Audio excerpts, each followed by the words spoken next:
Hey, AP Chemsters, this is Mrs. Vandeloy bringing you 11.7 blank wall. And this is the section that puts most of this whole chapter, putting it together, okay? So we're talking about what is happening when you go from a solid, and you melt it, then you have a liquid, then you boil it, then you have a gas, okay? So I really do like this picture. I like how the pictures depict molecular level, what's going on here. I like how it relates it to the graph. If I scroll down to the graph and show what's happening here too. So how do these pictures relate here? Very, very important conceptual values here. So if we need to talk about this, we need to fill out this chart. So I already gave you the heat of vaporization and heat of fusion. Remember I told you in the last section, why is heat of vaporization so much bigger than the heat of fusion? It's because the heat of vaporization, you have to break all intermolecular attractions completely. You have to completely separate those molecules and just grab them away from each other. So it takes more energy than to loosely separate them. Okay, so here, this is when we took the nice hexagonal, arrangement here and we broke them up. They're still really close to each other though, so you're not completely breaking the intermolecular attractions. That's why this is a smaller number. Hopefully you knew the boiling point of water is 100 and the melting point of water is 0. And here are the C values. Again, these are your specific heat quantities, and this is the value, this is the amount of energy required to raise 1 gram by 1 degree Celsius, okay? And this is a very important graph then on how we relate these numbers graphically. So look at the purple line. I made that number 1, okay? Notice I have a delta T here, so I have a change in temperature. And so if you have a delta T, if you have a change in temperature, if you have a non-horizontal line, the equation I use is Q equals MC delta T. Hopefully that makes sense. I have a delta T and I have a C value.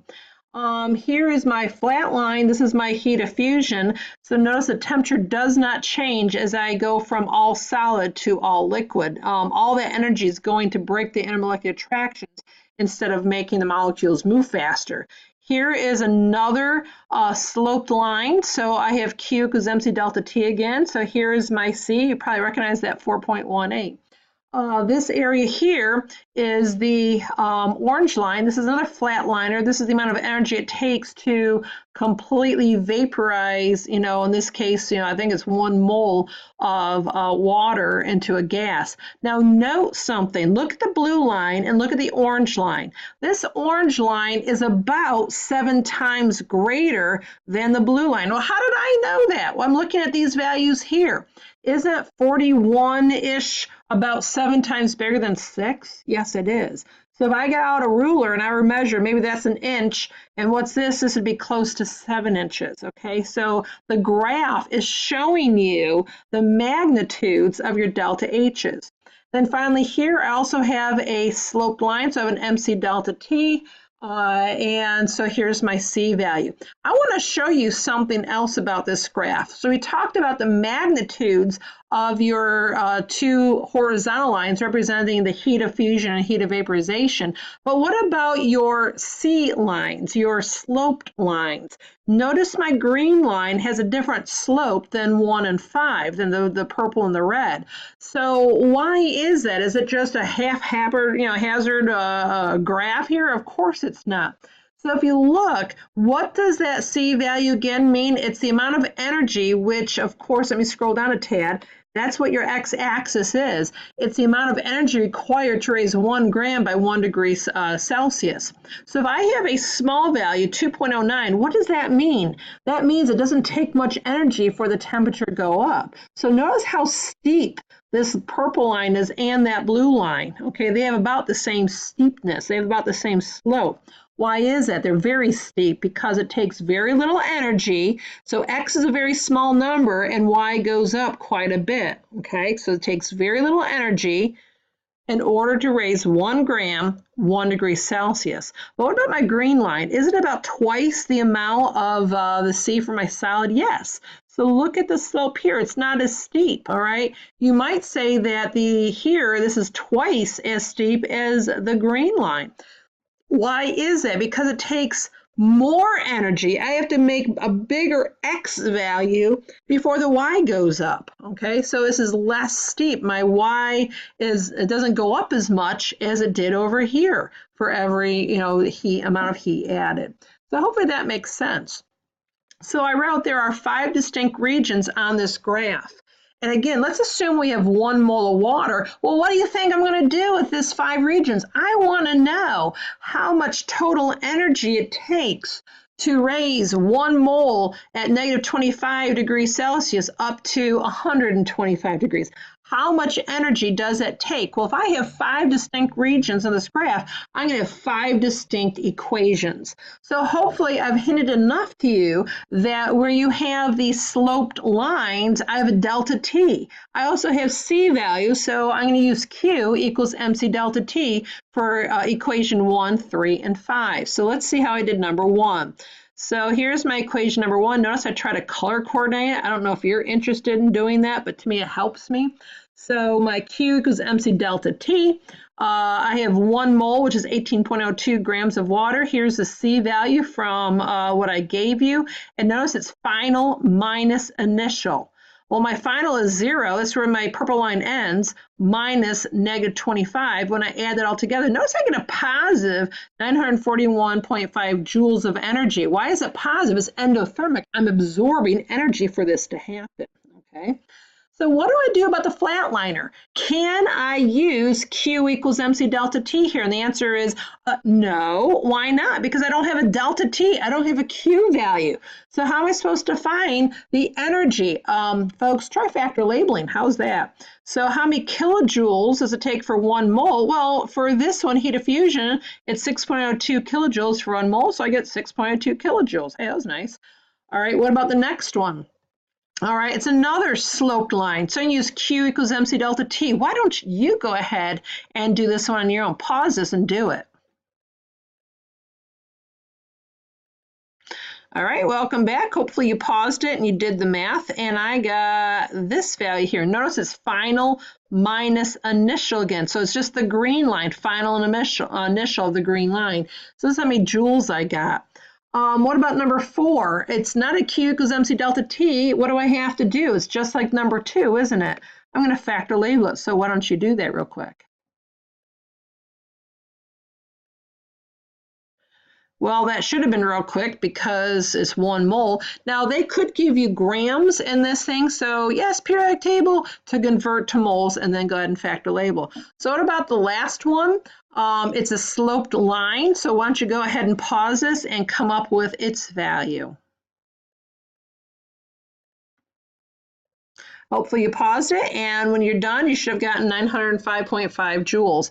So now what is the total value? I'm going to add up all those values. And what's wrong with this? Well, there's nothing like wrong, but can you add it up yet? Of course you can't. So go ahead and convert this. Let's go to all kilojoules, and when you're done, come back and tell me what you got. All right, so I got 56.1 kilojoules. I hope you got the same thing. All right, let's go to the next page and see what we're going to do there. All right, problem number 19. It says, assume you have 10 grams of isopropyl alcohol, and there's a molecular formula. I think you're going to need that. Write that down.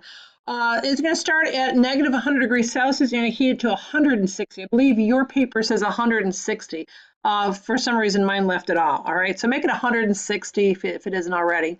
And here are these values. So the first thing to do is to sketch the heating curve given these values. What I'd like you to do is to pause this and you give your best shot at making a realistic heating curve, keeping in mind what I'm telling you about the slopes and the lengths of the line. So pause this, take a little time out and formulate how you're going to draw this, okay? So when you're done, come back.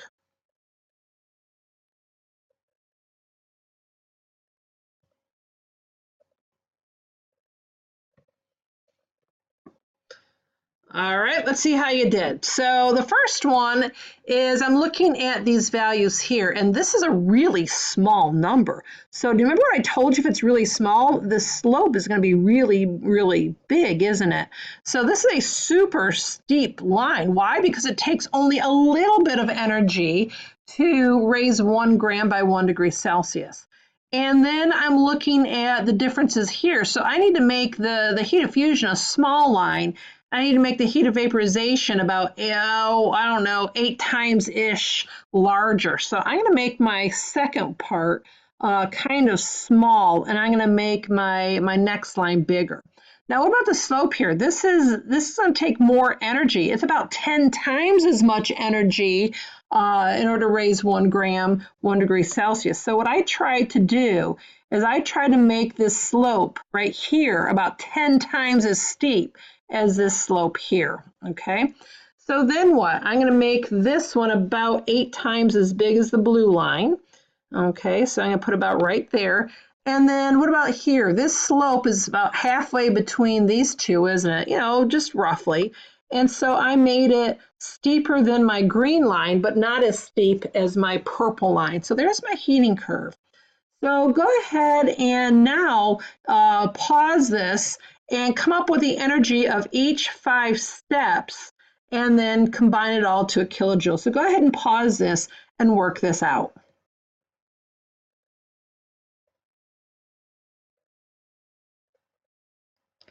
All right, welcome back. Let's see how you did. Well, hopefully you use Q equals MC delta T for the first line.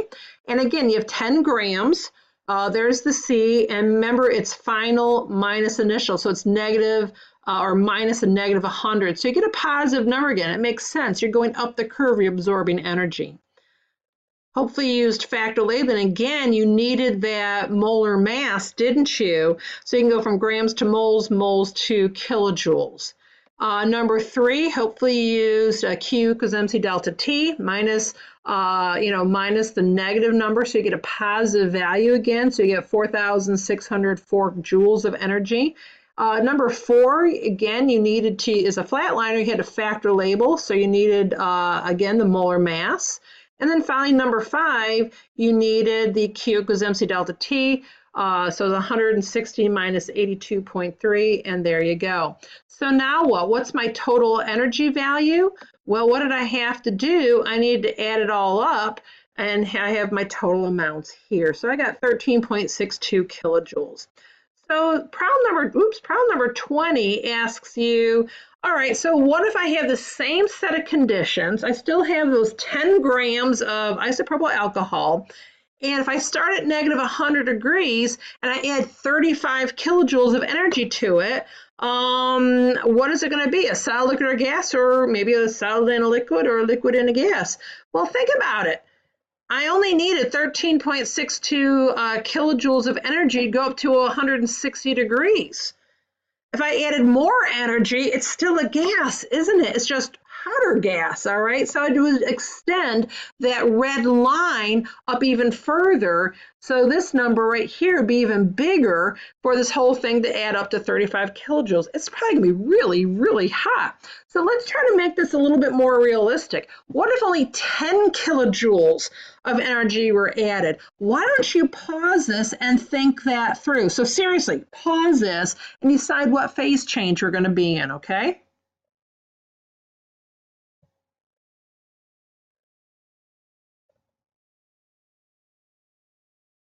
All right, so I just rewrote, in a sense, the math I had in the problem above. So the question is, where does 10 kilojoules come in? Well, what's this number plus this number? Isn't it about a joule? 1 kilojoule, I should say.